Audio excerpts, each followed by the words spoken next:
ప్రభువైన యేసుక్రీస్తు నామములో మీకు అందరికీ వందనాలు తెలియజేస్తున్నాను. ఫిలిప్పీయులకు రాసిన పత్రిక 2వ అధ్యాయము 21వ వచనము. అందరూ తమ సొంత కార్యములనే చూచుకొనుచున్నారు గాని యేసుక్రీస్తు కార్యములను చూడరు. ఈ వచనమును ఆధారం చేసుకుని మనము 3 పాఠాలు నేర్చుకున్నాం. మొదటగా, విశ్వాసులలో కూడా స్వార్థపూరిత భావన సర్వసాధారణం మరియు దానిని నివారించాలి. అందరూ తమ స్వార్థపూరిత ఉద్దేశాలతోనే నడుస్తారని పౌలు విచారిస్తున్నాడు. పరిచర్యలో పాల్గొన్న వారిలో కూడా చాలామంది స్వార్థపూరిత ఉద్దేశాలతోనే నడపబడుతున్నారని వెల్లడిస్తుంది. స్వార్థం క్రైస్తవ జీవితంలో మరియు సేవలోకి చొచ్చుకుపోతుంది. ఇది మనల్ని హెచ్చరిస్తుంది. క్రీస్తు కోసం కాకుండా తమ కోసం జీవించకుండా ఉండడానికి విశ్వాసులు తమ హృదయాలను క్రమం తప్పకుండా పరిశీలించుకోవాలి.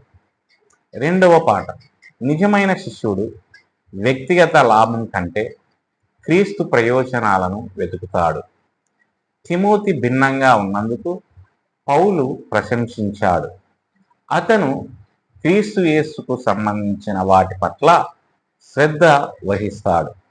నిజమైన శిష్యరికం యొక్క గుర్తు క్రీస్తు ప్రాధాన్యతలతో జీవించడమని ఇది బోధిస్తుంది.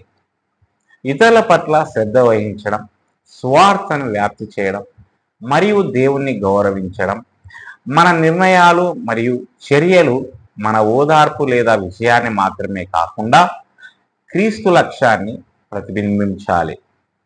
3వ పాఠం, విశ్వాసపాత్రమైన క్రీస్తు దృష్టి గల సేవకులు చాలా అరుదు మరియు విలువైన వారు. తిమోతిని ఇతరులతో పోల్చడం ద్వారా క్రీస్తుకు పూర్తిగా అంకితమైన వ్యక్తిని కనుగొనడం ఎంత అసాధారణమో పౌలు చూపిస్తాడు. అలాంటి విశ్వాసం ప్రత్యేకంగా నిలుస్తుంది. తన చిత్తానికి నిజాయితీ మరియు భక్తితో జీవించే వారిని దేవుడు విలువైనదిగా భావిస్తాడు. మనం ఆ రకమైన సేవకులుగా ఉండడానికి పిలువబడ్డాం. స్థిరంగా, వినయంగా మరియు క్రీస్తుకు పూర్తిగా కట్టుబడి ఉన్నాం. దేవుడు ఈ మాటలను దీవించునుగాక.